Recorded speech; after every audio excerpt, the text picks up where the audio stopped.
Lorsque je songe aux petites passions des hommes de nos jours, à la mollesse de leurs mœurs, à l'étendue de leurs lumières, à leurs habitudes laborieuses et rangées, à la retenue qu'ils conservent presque tous dans le vice comme dans la vertu, je ne crains pas qu'ils rencontrent dans leurs chefs des tyrans, mais plutôt des tuteurs. Je pense donc que l'espèce d'oppression dont les peuples démocratiques sont menacés ne ressemblera à rien de ce qu'il a précédé dans le monde. Nos contemporains ne sauraient en trouver l'image dans leurs souvenirs. Je cherche en vain moi-même une expression qui reproduise exactement l'idée que je m'en forme et la renferme. Les anciens mots de despotisme et de tyrannie ne conviennent point. La chose est nouvelle, il faut donc tâcher de la définir, puisque je ne peux la nommer. Je veux imaginer sous quel trait nouveau le despotisme pourrait se produire dans le monde. Je vois une foule innombrable d'hommes semblables et égaux qui tournent sans repos sur eux-mêmes pour se procurer de petits et vulgaires plaisirs dont ils emplissent leur âme. Chacun d'eux, retiré à l'écart, et comme étranger à la destinée de tous les autres. Ses enfants et ses amis particuliers forment pour lui toute l'espèce humaine. Quant au demeurant de ses concitoyens, il est à côté d'eux, mais il ne les voit pas. Il les touche et ne les sent point. Il n'existe qu'en lui-même et pour lui seul. Et s'il lui reste encore une famille, on peut dire du moins qu'il n'a plus de patrie. Au-dessus de cela s'élève un pouvoir immense et tutélaire, qui se charge seul d'assurer leur jouissance et de veiller sur leur sort. Il est absolu, détaillé, régulier, prévoyant et doux. Il ressemblerait à la puissance paternelle si, comme elle, il avait pour objet de préparer les hommes à l'âge viril, mais il ne cherche au contraire qu'à les fixer irrévocablement dans l'enfance. Il aime que les citoyens se réjouissent, pourvu qu'ils ne songent qu'à se réjouir. Il travaille volontiers à leur bonheur, mais il veut en être l'unique agent et le seul arbitre. Il pourvoit à leur sécurité, prévoit et assure leurs besoins, facilite leurs plaisirs, conduit leurs principales affaires, dirige leur industrie, règle leur succession, divise leurs héritages. Que ne peut-il leur ôter entièrement le trouble de penser et la peine de vivre? C'est ainsi que tous les jours il rend moins utile et plus rare l'emploi du libre arbitre, qu'il renferme l'action de la volonté dans un plus petit espace, et dérobe peu à peu chaque citoyen jusqu'à l'usage de lui-même. L'égalité a préparé les hommes à toutes ces choses. Elle les a disposés à les souffrir, et souvent même à les regarder comme un bienfait. Après avoir pris ainsi tour à tour dans ses puissantes mains chaque individu, et l'avoir pétri à sa guise, le souverain étend ses bras sur la société tout entière. Il en couvre la surface d'un réseau de petites règles compliquées, minutieuses et uniformes, à travers lesquelles les esprits les plus originaux et les âmes les plus vigoureuses ne sauraient se faire jour pour dépasser la foule. Il ne brise pas les volontés, mais il les amollit, les plie et les dirige. Il force rarement d'agir, mais il s'oppose sans cesse à ce qu'on agisse. Il ne détruit point, il empêche de naître. Il ne tyrannise point, il gêne, il comprime, il énerve, il éteint, il hébète. Et il réduit enfin chaque nation à n'être plus qu'un troupeau d'animaux timides et industrieux, dont le gouvernement est le berger. J'ai toujours cru que cette sorte de servitude, réglée, douce et paisible, dont je viens de faire le tableau, pourrait se combiner mieux qu'on l'imagine avec quelques-unes des formes extérieures de la liberté, et qu'il ne lui serait pas impossible de s'établir à l'ombre même de la souveraineté du peuple. Nos contemporains sont incessamment travaillés par deux passions ennemies. Ils sentent le besoin d'être conduits et l'envie de rester libres. Ne pouvant détruire ni l'un ni l'autre de ces instincts contraires, ils s'efforcent de les satisfaire à la fois tous les deux. Ils imaginent un pouvoir unique, tutélaire, tout-puissant, mais élu par les citoyens. Ils combinent la centralisation et la souveraineté du peuple, cela leur donne quelques relâches. Ils se consolent d'être en tutelle, en songeant qu'ils ont eux-mêmes choisi leur tuteur. Chaque individu souffre qu'on l'attache, parce qu'il voit que ce n'est pas un homme, ni une classe, mais le peuple lui-même qui tient le bout de la chaîne. Le passage que je viens de vous lire a été écrit par Alexis de Tocqueville. Il m'a été envoyé par un internaute, je le salue d'ailleurs, Patrice. Et j'ai voulu vous lire ce passage parce que il est totalement contemporain. Il décrit parfaitement l'époque. Une époque où il n'y a plus besoin de tyrans. Il n'y a plus besoin de tyrans à partir du moment où le peuple a intériorisé la domination.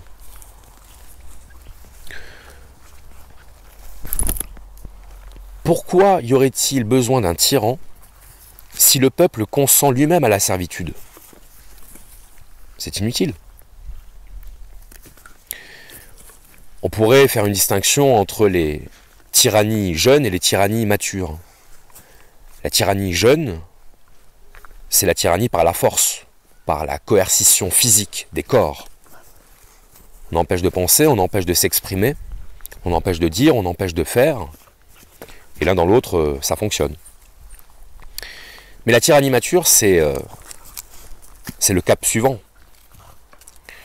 C'est lorsque on s'arrange pour que les individus soient leurs propres maîtres. Et à partir de là, il n'y a plus besoin de les contraindre. Il n'y a plus besoin d'obliger un peuple à obéir si pour lui l'obéissance est devenue une seconde nature. Et pour ça, il faut conformer l'esprit des individus. L'atout maître de la domination contemporaine, c'est l'idéologie. Et l'idéologie, qu'est-ce que c'est ? C'est l'ensemble des représentations mentales qui dirigent, qui gouvernent une société. À partir du moment où nous pensons de nous-mêmes de la manière qui convient aux dominants, il n'y a plus besoin de forcer. Ça glisse, ça passe tout seul. Et c'est exactement l'époque dans laquelle on vit. Voilà pourquoi l'idéologie est vraiment la pièce maîtresse de la domination.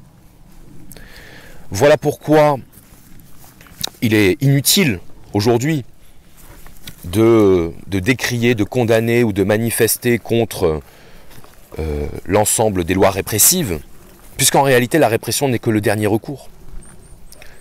La répression n'est que le dernier recours, c'est-à-dire ce qu'on utilise lorsque le peuple pense mal. Élire son maître, élire son tuteur, pour reprendre l'expression de Tocqueville, c'est le meilleur moyen d'obtenir le consentement. Tant qu'on continuera à confier notre pouvoir à des gens dont l'exercice du pouvoir est le métier, il ne faudrait peut-être pas l'oublier, on ne pourra qu'accepter notre sort. Tant qu'on continuera à déléguer notre souveraineté, on ne pourra pas se plaindre. De quoi se plaint-on ? Que des hommes dont le métier est d'exercer le pouvoir exercent leur pouvoir. N'oubliez pas une chose, c'est que le point commun des hommes de pouvoir, c'est qu'ils ont recherché le pouvoir. Le pouvoir, au niveau politique, c'est pas quelque chose qui vous tombe dessus le matin en vous levant. C'est pas un beau jour, tiens, j'ai du pouvoir. Ce pouvoir, on le construit jour après jour. On le construit par des stratégies, par des manigances, par des intrigues, par une logique de réseau. Et au bout d'un moment, si on a bien fait les choses, on accède au pouvoir. Alors le pouvoir est une notion évidemment relative. Il n'y a pas ceux qui ont le pouvoir et ceux qui ne l'ont pas. C'est une question de degré. On a plus ou moins de pouvoir. Et le pouvoir n'est pas nécessairement corrélé à l'exposition médiatique. Mais le point commun des hommes de pouvoir, c'est qu'ils ont voulu le pouvoir. Le peuple ne cherche pas le pouvoir. Le peuple cherche à survivre, à faire avec, à composer, et à vivre relativement tranquille. À partir de là, penser la politique en termes de camps, de partis, de mouvements, c'est oublier que structurellement, la politique, c'est la recherche du pouvoir. Conclusion, plutôt que de se plaindre que les hommes de pouvoir exercent leur pouvoir, à nous de reconquérir notre pouvoir. individuellement, collectivement. Ça passe par ce que Jean-Claude Michet a appelé la socialité primaire, être capable de créer des réseaux sociaux au sens réel du terme, et édifier à l'échelle locale, à l'échelle familiale, ce qu'on voudrait voir appliqué par les élites.